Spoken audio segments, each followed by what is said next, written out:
Você já parou para pensar que o mundo poderia ser totalmente diferente só porque alguém errou o caminho, esqueceu um casaco ou acreditou demais na própria propaganda?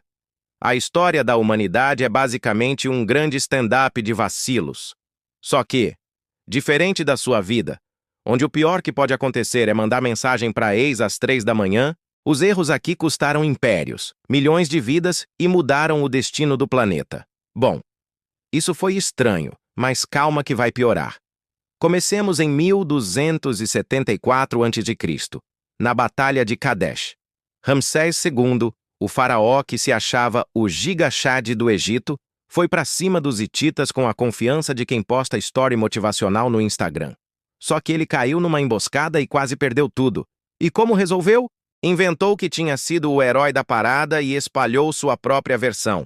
Basicamente, o primeiro influencer de fake news da história. Resultado? O Egito ficou mancando e o Deus-Rei virou o rei do migué.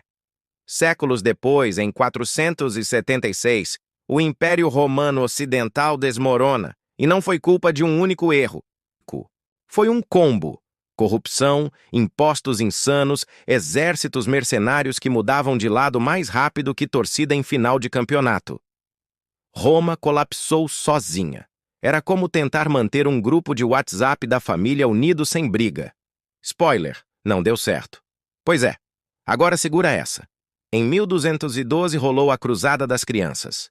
Sim, alguém achou que era uma boa ideia mandar crianças marcharem para conquistar Jerusalém. Parece piada, mas foi real. O erro? Achar que fé substitui comida, planejamento e armadura. Resultado? Morte, fome e escravidão. Um dos maiores bugs morais da história humana. Corta para 1492. Cristóvão Colombo, nosso querido navegador confiante, queria chegar na Índia e acabou tropeçando na América. O maior GPS recalculando rota de todos os tempos. Essa descoberta por acidente mudou o planeta, abriu caminho para colonização, exploração brutal e redesenhou o mapa do poder. E detalhe, até morrer, Colombo jurava que estava na Ásia. É tipo aquele tio teimoso que jura conhecer o caminho e leva todo mundo para o bairro errado. Agora, vem Napoleão em 1812. O gênio militar francês decide invadir a Rússia. Brilhante, até esquecer do frio. Mais soldados morreram congelados do que em batalha. Os russos só esperaram de casaco e chá quente enquanto o exército francês desmoronava.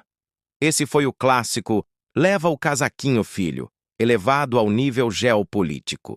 Mas nada supera o plot twist de 1914. O arquiduque Francisco Ferdinando é assassinado e os líderes europeus decidem: vamos começar uma guerra mundial. Mas o detalhe bizarro: o motorista do arquiduque errou o caminho e levou a vítima direto até o assassino. Sim, a Primeira Guerra começou por causa de um erro de direção. O famoso Waze da desgraça. Resultado? 16 milhões de mortos e um século inteiro marcado por guerras. E a moral dessa bagunça toda? Que os erros, por menores que pareçam, podem virar dominós gigantes, derrubando impérios e mudando o destino da humanidade. Talvez, se alguns desses vacilos não tivessem acontecido, o mundo hoje fosse irreconhecível. Talvez até você não existisse. Mas uma coisa é certa: errar é humano. Repetir é tradição. E aí, qual desses erros você acha o mais bizarro? Comenta aí embaixo porque eu quero ver sua opinião. E claro, deixa o like, se inscreve no canal e compartilha esse vídeo com aquele amigo que vive errando e dizendo: faz parte. Afinal, se até Ramsés, Colombo e Napoleão vacilaram, quem somos nós para acertar sempre, né?